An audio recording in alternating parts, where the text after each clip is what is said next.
And from political science, what I read, I learned political science, and I have theories. I learned quite a bit. And I have theories about why the Republican Party is such a mess. Because if you watch the presidential candidates, there seems to be a pattern going on. And the really good ones will tend to walk with a running mate who's not as good. And you notice this back why we had the Vietnam War, and why, they came out when the Vietnam War started. I mean, everybody was afraid of communism. I mean, everybody, all the people and pretty much everybody in the Pentagon, and these people were pretty much good faith when they started that war, and they had the domino theory of communism, and this stuff we didn't know, but they found out that that didn't happen.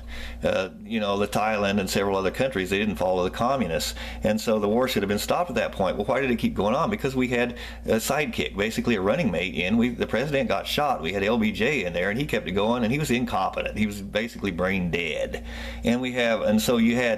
That's why you had all the riots, the Chicago riots, and everything else, and you had all the dogmatic belief versus the intellectual, because they think the president's God, and they go along with the president and the war, and which is fine if you have a good president. You get a bad president, you have all these dogmatic people call all this dogmatic trouble, and you got the same thing right now with the Dixie Chicks. It's the same thing. You get a bad president. Why do we have another bad president?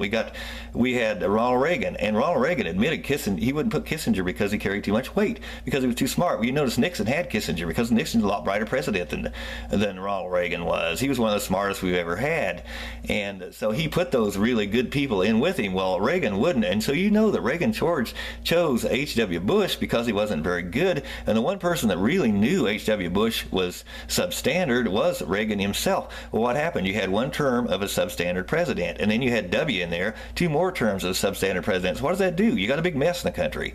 We've got 3 terms of substandard president. That's why the Republican Party line is so screwed up right now, until you get a whole bunch of good ones and good candidates back in. The campaign finance corruption puts the bad ones in there too, but all those things contribute. But until you get a first-rate president back in, the Republican Party line is screwed up right now, and that's my theory of why.